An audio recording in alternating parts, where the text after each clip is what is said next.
Guys, welcome back to my channel. मैं हूं खैरुल नाम। तो दोस्तों, आज की वीडियो में हम बात करेंगे, जानेंगे introduction to medical surgical nursing के बारे में।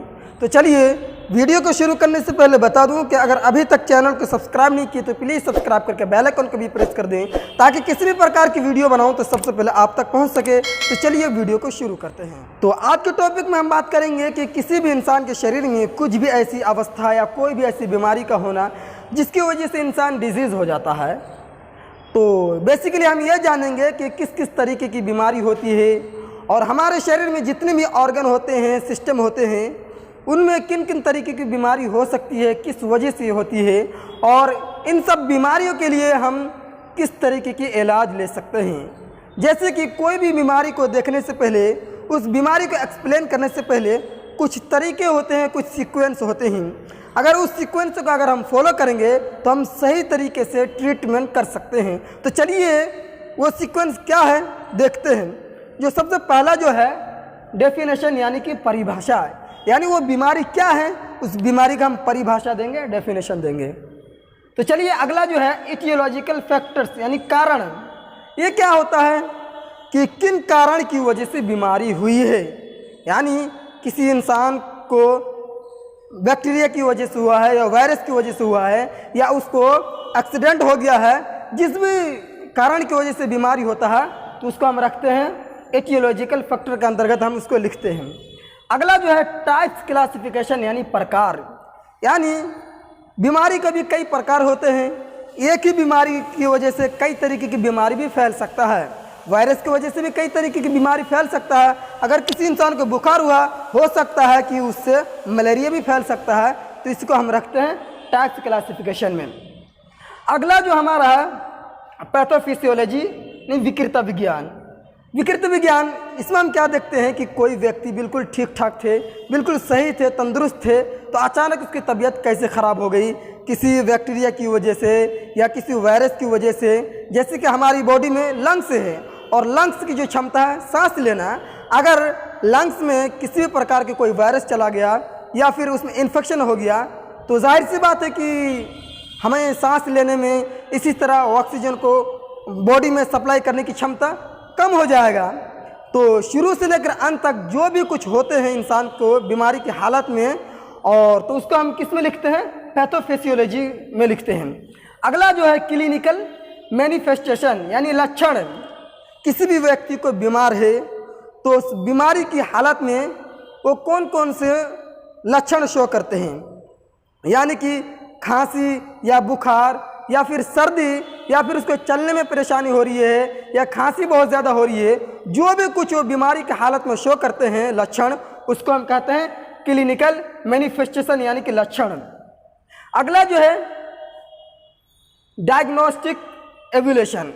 इसमें क्या होता है, बहुत ही इंपॉर्टेंट है कि किसी भी इंसान को बीमार है तो जैसे कि यूरिन का टेस्ट कराना, ब्लड का टेस्ट कराना, एक्सरे कराना, जो भी चीज़ का हम जांच करते हैं, जांच करने के बाद जो भी हमारे पास रिजल्ट आता है तो उसको हम रखते हैं डायग्नोस्टिक एवल्यूशन, यानी कि नैदानिक मूल्यांकन में हम रखते हैं। अगला जो हमारा 7वां नंबर पर है वो है मैनेजमेंट, यानी कि चिकित्सा। ये भी बहुत ही महत्वपूर्ण है, इम्पोर्टेंट है, यानी कि मैनेज करना किसको, पेशेंट को। इसमें भी 3 भाग है, एक है मेडिकल, सर्जिकल, नर्सिंग। मेडिकल यानी कि चिकित्सा, यानी कि वैदिक कारण।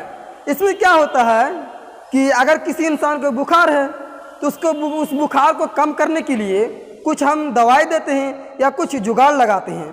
अगर हम दवाई के द्वारा ठीक करते हैं, यानी कि अगर किसी को बहुत ज़्यादा बुखार हो रहा है तो उसको क्या देते हैं, पैरासीटामोल देते हैं ताकि उसका बुखार कम हो जाए, या फिर ठंडा पानी में कपड़ा डालकर उस पट्टी को हम सर पर लगाते हैं। ये देसी जुगाड़ है, लगाकर उस बीमारी को कम करने की कोशिश करते हैं, उस बुखार को कम करने की कोशिश करते हैं। तो इसको कहता है नॉन फार्माकल, यानी इसको कहता है हम नॉन फार्माकल।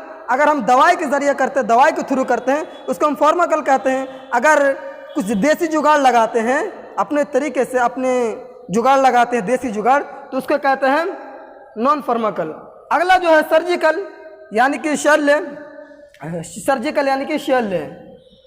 इसमें क्या होता है कि जो भी पेशेंट रहता है, जो भी बीमारी रहता है, सर्जरी के द्वारा ठीक करते हैं। ठीक करने के बाद हम सॉल्यूशन निकालते हैं। बहुत ज़्यादा प्रॉब्लम हो रहा तो उसमें क्या करते हैं, सर्जरी करके हम पेशेंट को ठीक करते हैं, सॉल्यूशन निकालते हैं। अगला जो है नर्सिंग, ये बहुत ही इंपॉर्टेंट है। नर्सिंग जो है बहुत ही इंपॉर्टेंट है। जब तक पेशेंट हॉस्पिटल में रहते हैं या फिर नर्सिंग होम में रहते हैं या फिर क्लिनिक में रहते हैं, तो जितने देर पेशेंट एडमिट रहता है तो किसका अंडर में रहता है, नर्सिंग के अंडर में रहता है। यानी नर्सिंग को जो जिम्मेदारी होती है कि कब पेशेंट को दवाई देना है और इसी तरह कब उसको कौन सी दवाई लेना है, इंजेक्शन कब लगाना है। इसी तरह अगर उसको जो है ऑपरेशन हुआ है तो उसको ऑपरेशन को जो है कितने देर के बाद, कितने देर बाद उसको सिलाई छुटाना है, जो भी जिम्मेदारी होती है हॉस्पिटल में रहते तक सब जिम्मेदारी किसकी होती है, ये होती है नर्सिंग, यानी नर्स के अंडर में होते हैं। नर्स ये सब काम करते हैं। यानी कि नर्स का जो है बहुत बड़ी जिम्मेदारी होती है। पेशेंट को केयर करना, देखभाल करना, टाइम पर खाना देना, कब को क्या खाना खाना है, कब दवाई खाना है, किस टाइम कौन सी दवाई खाना है, ये सारी बातें कौन बताते हैं, डॉक्टर नहीं बताते हैं, ये कौन बताता है, नर्सिंग। तो आज की वीडियो में हमने बात करी है कि अगर जो भी डॉक्टर्स हैं तो इसी के अकॉर्डिंग अगर वो फॉलो करके पेशेंट को सही तरीके से इलाज कर सकते हैं। बहुत सारे डॉक्टर्स होते हैं, छोटे मोटे डॉक्टर, ये सारी बातें उनको पता ही नहीं रहता है, इसलिए मैंने इस वीडियो को बनाया हूँ। तो दोस्तों अगर करना है सही तरीके से पेशेंट की केयर तो इस वीडियो को कीजिए हर जगह शेयर। तो ओके गाइस, फिर मिलता हूँ आपसे नेक्स्ट वीडियो में। Thanks for watching.